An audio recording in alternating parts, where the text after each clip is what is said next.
Bab 6125. Ketika Elaine mendengar ini, dia merasa sangat sedih. Dia benar-benar tidak menyangka Mei Qing baik-baik saja sekarang. Dia dikatakan memiliki kekayaan puluhan miliar yuan, berkali-kali lebih kuat dari dirinya. Meskipun dia merasa masam di hatinya, dia tidak bisa menahan rasa takut. Beruntung dia tidak melihat Mei Qing. Jika dia benar-benar melihatnya, dia akan tersenyum dan menyapanya secara langsung dan menanyakan kabarnya. Bagaimana jawabannya? Mei Qing bukan Horiah. Dia dapat dengan mudah menemukan rasa superioritas dibandingkan yang terakhir. Tapi Mei Qing lebih baik darinya dalam segala aspek. Dia lebih cantik dari dirinya sendiri, lebih lembut dari dirinya sendiri, lebih berpengetahuan dan lebih pintar dari dirinya sendiri. Dan bahkan sosoknya berada puluhan mil di depannya. Jika dia membandingkan dirinya dengan dia akan seperti ayam kampung melawan burung merak, tanpa keuntungan sama sekali. Awalnya, ketika dia memikirkannya, dia bisa menghibur dirinya sendiri. Meskipun dia tidak sebaik dia dalam segala hal, dia masih punya cara untuk mencuri suaminya. Tapi melihat ke belakang sekarang, Jacob, yang menurutnya adalah hadiah kemenangan. Bahkan mungkin tidak dianggap sampah di mata orang lain. Tepat ketika dia merasa sangat rendah diri di hatinya, Charlie hanya bisa menghela nafas. Oh, Bu, kamu harus memahami niat baik ayah. Kamu bilang begitu jika kamu bertemu Bibi Han. Dia akan mengenakan gelang giok hijau kekaisaran senilai puluhan juta. Kalau begitu pegang tanganmu, terima kasih dari lubuk hati yang paling dalam, apa yang harus kamu lakukan? Elaine tanpa sadar bertanya, untuk apa dia berterima kasih padaku? Charlie berkata dengan serius, tentu saja, terima kasih telah mengambil ayah darinya. Kau membawanya pergi. Justru karena kamu membawa ayah pergi, dia bisa pergi ke Amerika sendirian.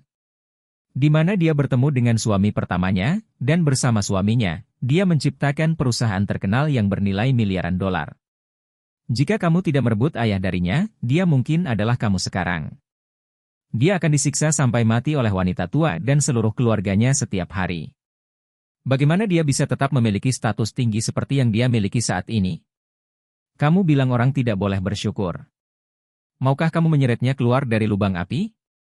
Ini, aku, dia, FCKK. Ketika Elaine mendengar ini, pertahanannya benar-benar hancur jauh di dalam hatinya.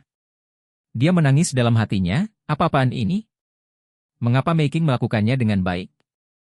Bukankah dia seharusnya meninggalkan Amerika Serikat 30 tahun yang lalu karena dia tidak dapat beradaptasi dengan lingkungan di negara asing dan tinggal di sana sepanjang hidupnya? Apakah dia berjuang di bawah? Dia sekarang berusia 50-an. Dia seharusnya kehilangan pekerjaannya terlebih dahulu dan kemudian ditinggalkan oleh seorang pria. Kalau begitu dia seharusnya jatuh sakit parah, terjebak dalam kapitalisme, dan hanya mencuci piring di dapur belakang sebuah restoran Chinatown. Mengapa dia dan suaminya bisa mendirikan firma hukum terkemuka global yang memiliki kekayaan bersih puluhan miliar yuan? Saya membencinya. Begitu dia memikirkannya, sebagian besar kebenciannya pada Yakub hilang. Saat ini, Charlie terus mengejar kemenangan dan berkata, Bu, ibu pasti curiga ada yang salah dengan perjalanan pertukaran ayah ke Korea Selatan, kan? Kamu tidak akan percaya padaku jika aku menjelaskan dengan sia-sia. Jika Anda melakukan ini, Anda dapat mencari berita yang relevan dan melihat daftar personel pertukaran. Apakah ada orang bernama Pollard II? Orang itu adalah tunangan Bibi Han. Pasangan itu pergi bersama untuk berpartisipasi dalam pertukaran tersebut. Jadi ayah bepergian bersama mereka, dan Mei Qing pasti tidak akan ada masalah. Elaine tanpa sadar melihat lagi dia melihat halaman web yang baru saja dia cari, dan benar saja, dia melihat nama Pollard di dalamnya. Apa yang dikatakan Charlie langsung membentuk rangkaian bukti yang lengkap. Melihat ekspresi rumitnya, Charlie dengan cepat menambahkan. Bu, izinkan aku mengatakan yang sebenarnya. Ayah segera memberitahuku bahwa Bibi Han akan menikah, dan dia juga berdiskusi denganku apakah akan memberitahumu atau tidak. Tetapi kamu juga tahu bahwa Bibi Han baik-baik saja sekarang, dan calon suaminya juga sangat mengesankan. Tempat yang mereka pilih untuk pernikahan kali ini adalah Shangri-La, dan ini adalah taman langit yang tidak bisa dipesan oleh orang biasa.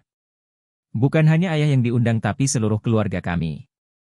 Ayah berpikir dua kali dan memberitahuku bahwa aku harus berusaha untuk tidak memberitahumu tentang masalah ini. Kalau tidak, itu pasti akan memberimu pukulan besar. Jadi dia merahasiakannya darimu dan tidak pernah memberitahumu. Aku tidak menyangka kamu tidak sengaja menemukan undangan pernikahan itu lagi, dan akhirnya menimbulkan keributan. Setelah mengatakan itu, Charlie menghela napas dan berkata, tapi, Bu, jika ibu benar-benar ingin pergi. Kalau begitu ayo pergi dan minum anggur pernikahan mereka bersama seluruh keluarga. Ini akan membuatmu merasa lega sepenuhnya. Bagaimana menurutmu? Elaine tanpa sadar berseru, tidak, tidak, tidak. Aku tidak mau pergi. Dia bergumam dengan depresi di dalam hatinya, sial, Mei Qing benar-benar hebat, dan orang yang dia cari juga adalah yang terbaik di antara orang-orang. Saya tidak tahu apa-apa tentang hal itu. Aku tidak bisa dibandingkan dengannya, dan Jacob tidak bisa dibandingkan dengan tunangannya dalam hal apapun. Apa yang aku dan Jacob lakukan di sana? Apakah kita tidak akan dipermalukan bersama? Melihat penolakannya, Charlie sengaja berkata, aku baru saja mendengar ayah memberitahuku bahwa kamu adalah aku ingin pergi. Ayah juga mengungkapkan posisinya kepadaku barusan, mengatakan bahwa dia akan membuka hatinya padamu kali ini dan tidak pernah menyimpan rahasia apapun. Jika kamu ingin pergi, dia tidak akan menghentikanmu lagi dan pasti akan menemanimu. Tidak. Aku tidak akan pergi, aku tidak akan pergi. Elaine berkata dengan tidak wajar. Ayahmu melemparkan undangan itu ke jalan raya, mau pergi kemana lagi?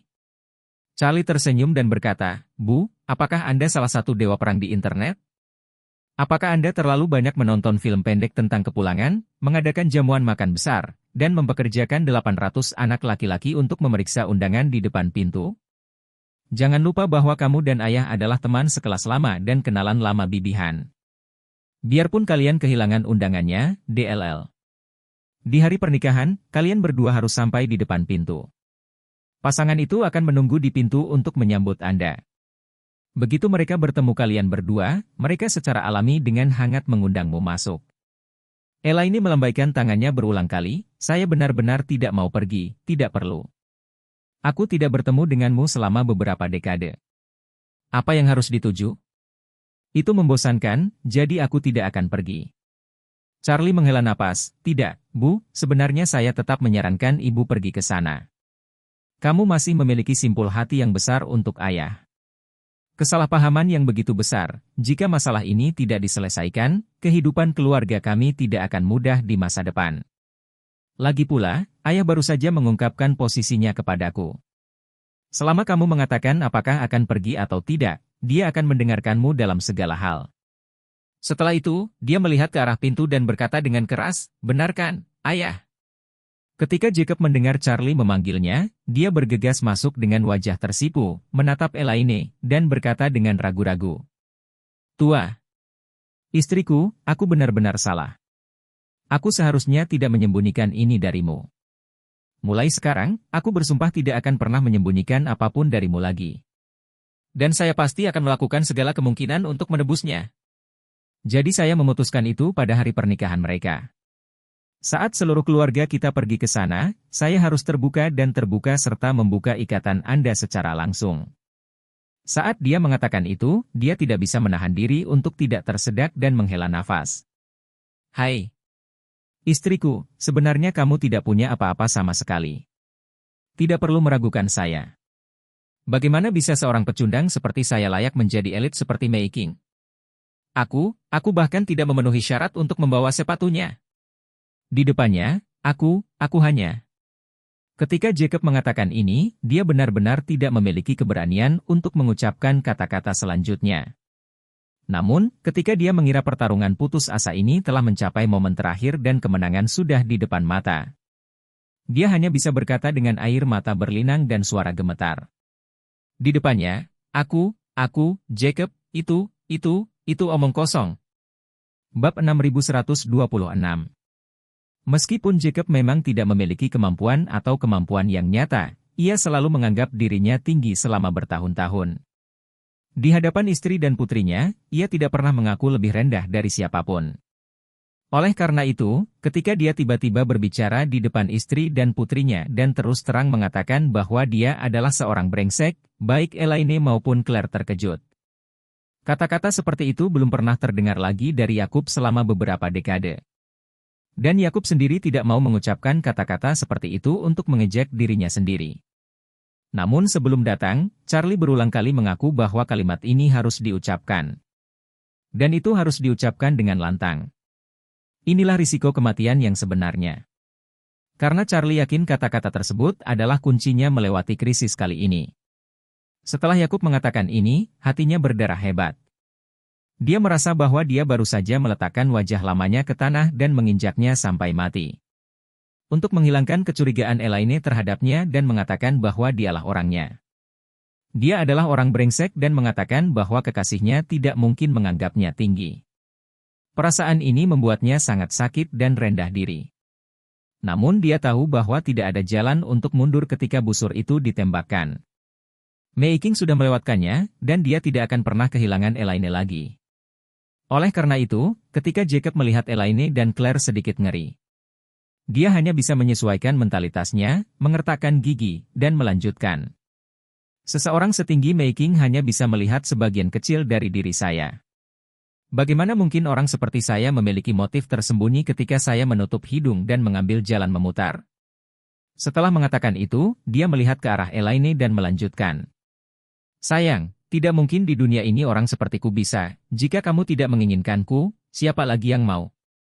Tidak ada orang lain yang menyukaiku, jadi bagaimana aku bisa mengkhianatimu?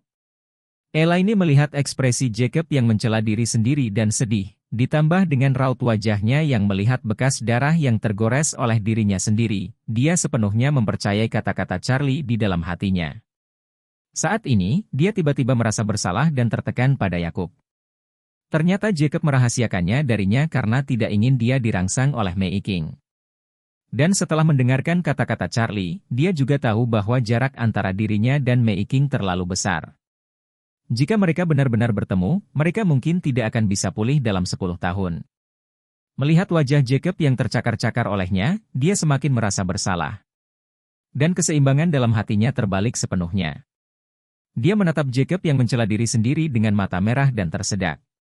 Suamiku, saat aku bertanya padamu di dalam mobil, kenapa kamu tidak mengatakan yang sebenarnya? Jika kamu mengatakan yang sebenarnya kepadaku, bagaimana aku bisa bertarung denganmu? Ketika Jacob mendengar ini, rekan-rekannya yang merasa lega hanya bisa menghela nafas dalam hati. Apa-apaan ini, kalau aku punya otak dan kefasihan seperti Charlie dan bisa memikirkan hal yang menyesatkan seperti itu. Saya tentu saja akan mengikutinya. Jika kamu memberitahuku, aku tidak akan dipukuli sampai berkeping-keping olehmu. Namun, dia berkata dengan emosi, "Hei, saya masih tidak ingin Anda mengetahui hal-hal ini. Kita semua adalah orang biasa. Bagaimana kita bisa seperti orang sukses lainnya? Jadi saya harap Anda tidak mengetahui hal-hal ini dalam hidup Anda. Agar tidak terstimulasi, rusak mentalnya, dan menjalani hidup sendiri dengan membumi." Setelah itu, dia berkata dengan sedikit lega, apa yang baru saja dikatakan Charlie benar.